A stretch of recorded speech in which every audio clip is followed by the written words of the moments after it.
नमस्कार दोस्तों, स्वागत है आपका कक्षा 10 सामाजिक विज्ञान के महत्वपूर्ण क्वेश्चन सीरीज में। दोस्तों, आपको पता हो इससे पहले हम 4 अध्याय तक के महत्वपूर्ण क्वेश्चन कर चुके हैं। आज हम करने जा रहे हैं 5 अध्याय के। इसका नाम है खनिज तथा ऊर्जा संसाधन। अच्छा दोस्तों, इसको थोड़ा सा हम ब्लूप्रिंट के बेस पर देख लेते हैं कि कैसे किस तरीके से क्वेश्चन आना है। तो देखिए, पहले अगर हम बात करें, जैसे कि पिछली बार आया था तो इसमें से एक 4 नंबर का क्वेश्चन आया था। क्या आया था? 4 नंबर का।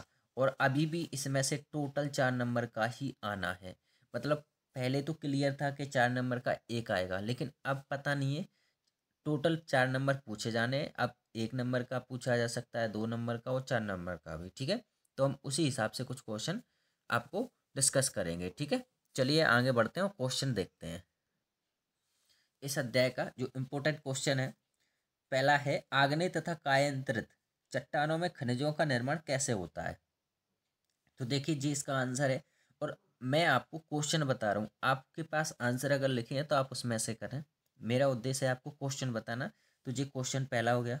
ठीक है, और ये अगर आप इसमें से आंसर करना चाहते हो तो आप इसका स्क्रीनशॉट ले सकते हैं। ठीक है, दूसरा है आपका, हमें खनिजों के संरक्षण की आवश्यकता क्यों है? ठीक है, तो ये इसका आंसर है, देख लीजिए। इसका कुछ आंसर सेट है, मैं आपको पूरा, ठीक है, तो कुछ आंसर इसका इधर है। आप इसको इस तरीके से स्क्रीनशॉट ले सकते हैं या फिर पॉज करके लिख सकते हैं वीडियो को। ठीक है, अब आता है इसका इम्पोर्टेंट क्वेश्चन है, 2022 में पूछा गया था। परंपरागत तथा गैर परंपरागत ऊर्जा संसाधन में अंतर बताइए। देखिए, इसका आंसर ये है आपका। आप इसका स्क्रीनशॉट ले सकते हैं। 4 नंबर इसके देख लीजिए, ये है, 4 पॉइंट हैं। आप इनका स्क्रीनशॉट ले लें और इनको या तो फिर वीडियो को रोक के लिख सकते हैं। ठीक है, चलिए आगे बढ़ते हैं। चलिए दोस्तों, अगला क्वेश्चन ये है। इसमें जो क्वेश्चन बहुत मोस्ट है, इसको बहुत अच्छे से करना है आपको। कोयले के महत्व पर प्रकाश डालते हुए भारत में कोयला उत्पादन क्षेत्रों के वितरण का वर्णन कीजिए। मतलब कहाँ कहाँ कोयला होता है और कौन कौन सा कोयला हमारा होता है। तो ध्यान से देखना, ये आपका आंसर है, देख लीजिए। इसको अच्छे से करना है आपको, ध्यान रखना। अब ये कोयले के प्रकार दिए हैं, देखना। पहला होता है एंथ्रेसाइट, ये अच्छा सर्वोत्तम क्वालिटी का कोयला होता है। ये होता है बिटुमिनस, फिर होता है भूरा व लिग्नाइट, फिर होता है पीट कोयला। अब ये कहाँ कहाँ पाए जाते हैं, यानी कि उत्पादक क्षेत्र कहाँ कहाँ है? तो देख लीजिए, ये गोंडवाना कोयला क्षेत्र है। ठीक है, देश का सर्वाधिक कोयला यहीं होता है, इन्हीं चट्टानों में होता है। ठीक है, इसका देख लीजिए, आप पूरा आंसर लिख लीजिए।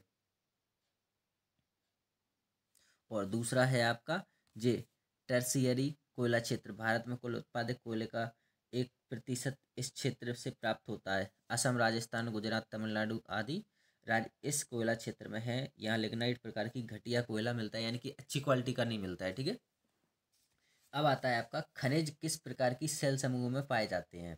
तो देखिए, 2023 में ये क्वेश्चन पूछा गया है। ठीक है, किस प्रकार की? तो ध्यान से देखना।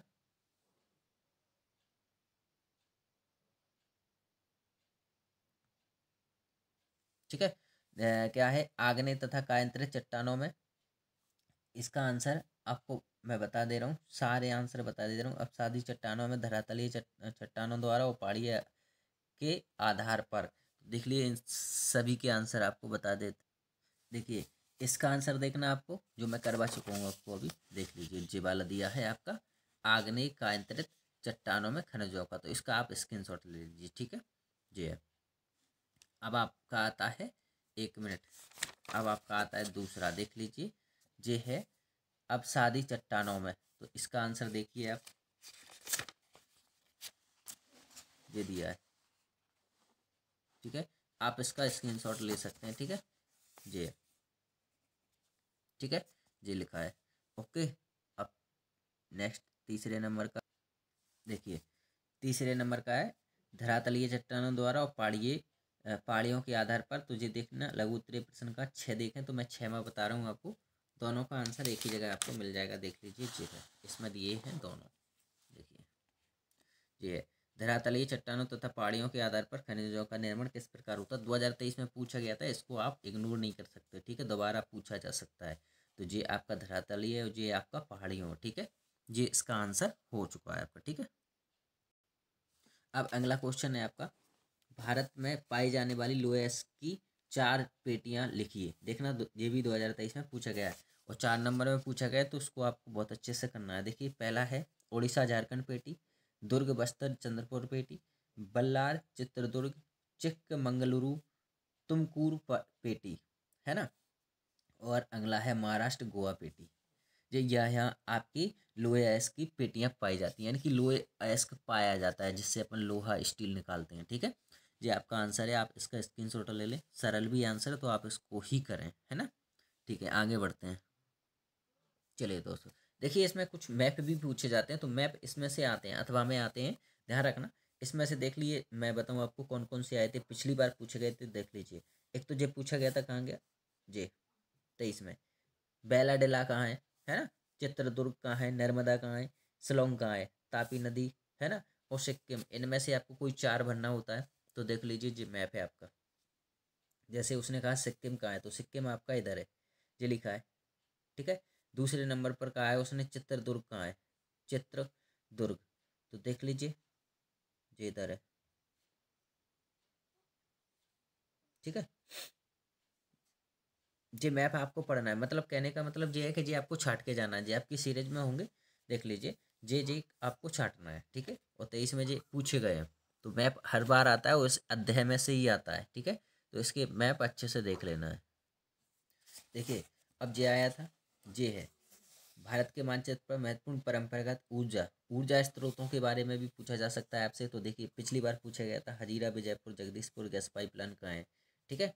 तो जी आपकी गैस पाइपलाइन गई हुई है, ये देख लीजिए, ठीक है। ये गई यहाँ से, देखो यहाँ से ये वाली, ठीक है। तो ये हजीरा है, हजीरा से यहाँ से गई, ये देख लीजिए जगदीशपुर तक, ठीक है। और यहाँ तक गई है ये शाहबाद तक, ठीक है। और ये यहाँ दिल्ली तक गैस जाती है इसमें। तो ये आपको मानचित्र अच्छे से देखना है, इसमें से देख लीजिए, आप पूरा पढ़ लीजिए, ठीक है।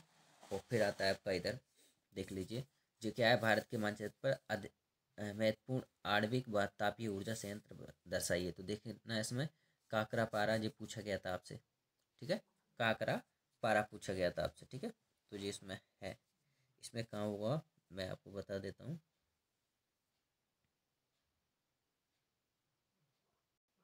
देखिए ये है काकरा पारा आपका, ठीक है।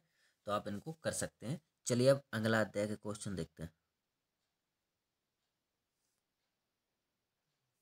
देखिए दोस्तों, अब आता है हमारा 6 अध्याय, और 6 अध्याय में क्वेश्चन किस प्रकार से पूछना है सबसे पहले तो वो देखते हैं हम।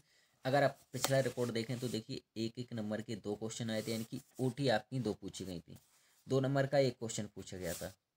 और वर्तमान में भी 4 नंबर का ही पूछना है टोटल, क्योंकि टोटल यहाँ 4 नंबर हो रहे हैं और यहाँ भी टोटल 4 नंबर का पूछा जा रहा है, तो लगभग सेम पूछा जाएगा आपका, ठीक है। चलिए इसमें कुछ देखते हैं, ठीक है। ओटी इसमें से अगर बात की जाए तो एक तो जे आई थी, देख लीजिए पिछली बार, निम्न में से कौन सा उद्योग दूरभाष कंप्यूटर आदि संयंत्र निर्मित करते हैं, तो स्टील इलेक्ट्रॉनिक एल्यूमिनियम प्रकलन सूचना प्रौद्योगिकी, ठीक है।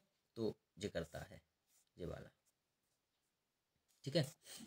चलिए आगे देखते हैं, एक इसमें से जोड़ी आई थी ये मोटर गाड़ी उद्योग, ठीक है।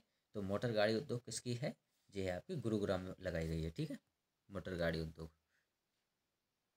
अब इसमें से जो क्वेश्चन पूछना है वो देख लेते हैं। विनिर्माण क्या है, ठीक है। तो ये आंसर है, इसका आंसर हम नहीं बताएंगे क्योंकि आप आंसर देख लेना, हम आपको क्वेश्चन क्वेश्चन बताते जा रहे हैं, ठीक है। आधारभूत उद्योग से क्या आशय है, इस उदाहरण देकर समझाइए, ठीक है।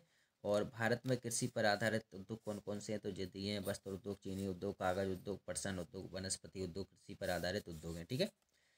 अगला है क्वेश्चन 2023 में पूछा गया है, वायु प्रदूषण के 2 दुष्प्रभाव लिखिए, यानी कि इससे क्या क्या हानियां हो सकती हैं, ऐसा, ठीक है। तो देख लीजिए, वायुमंडल में carbon dioxide, carbon monoxide, sulphur dioxide मानव जीवन को प्रभावित करती हैं। धूल आदि हानिकारक व विषैले तत्व वायु को प्रदूषित कर मानव स्वास्थ्य पर बुरा प्रभाव डालते हैं, ठीक है। तो ये हो गया, आगे देखते हैं। अब देखिए इसमें क्वेश्चन आया था पिछली बार, विनिर्माण उद्योग के 2 महत्व लिखिए, 23 में पूछा गया था। तो इसका आंसर देखना, देखो 2 पूछा है, आप 2 याद कर लीजिए, ये लिखें। विनिर्माण उद्योग न केवल कृषि के आधुनिकीकरण में सहायक हैं, वरन द्वितीयक व तृतीयक सेवाओं के से रोजगार उपलब्ध कराकर कृषि पर हमारी निर्भरता को कम करते हैं। दूसरा, उद्योगों के विकास से उत्पादन में वृद्धि होती है, जिससे प्रति व्यक्ति आय में वृद्धि होती है तथा जीवन स्तर उन्नत होता है। आपको 2 करना है, आप जितने जौन से करना चाहो कर लो, स्क्रीनशॉट ले सकते हैं, ठीक है। अब एक क्वेश्चन ये है आपका, उद्योग पर्यावरण को कैसे प्रदूषित करते हैं। तो ध्यान रखना, ये क्वेश्चन आपसे पूछा जा सकता है इस प्रकार से। अब ठीक है, अब 2 नंबर में पूछा जाएगा तो किसी एक प्रदूषण के बारे में भी बात कर सकते हैं, जैसे कि वायु प्रदूषण क्या है। तो वायु प्रदूषण आपका ये दे रखा है, इसका आंसर आप ले सकते हैं। ठीक है, ये स्क्रीनशॉट ले लो, आंसर ये है। ठीक, वायु प्रदूषण हो गया। अब आपके 3 प्रदूषण और हैं। ये आपका है जल प्रदूषण, ये तो आपने पढ़े ही होंगे छोटे से।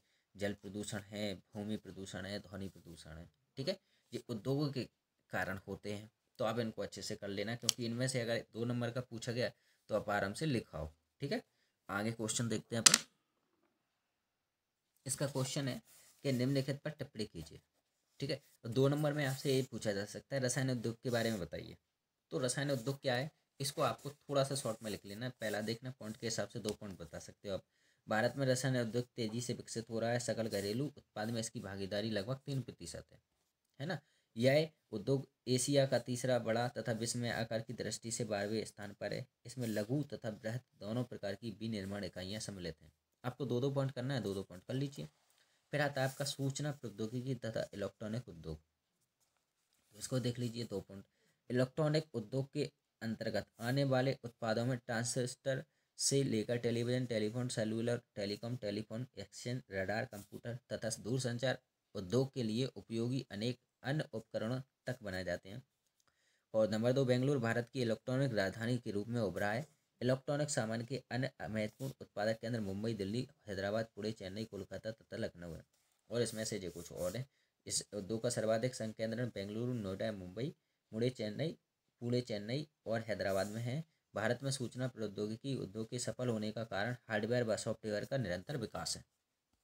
ठीक है, तो ये आपके हो गए। चलिए, यहाँ तक अपन इसको समाप्त करते हैं। और अगर यहाँ तक आपको अच्छा लगा है, कुछ क्वेश्चन की जानकारी मिली है आपको, तो इसको लाइक कर दीजिए, चैनल को सब्सक्राइब कर दीजिए, और मिलते हैं नेक्स्ट वीडियो में। धन्यवाद।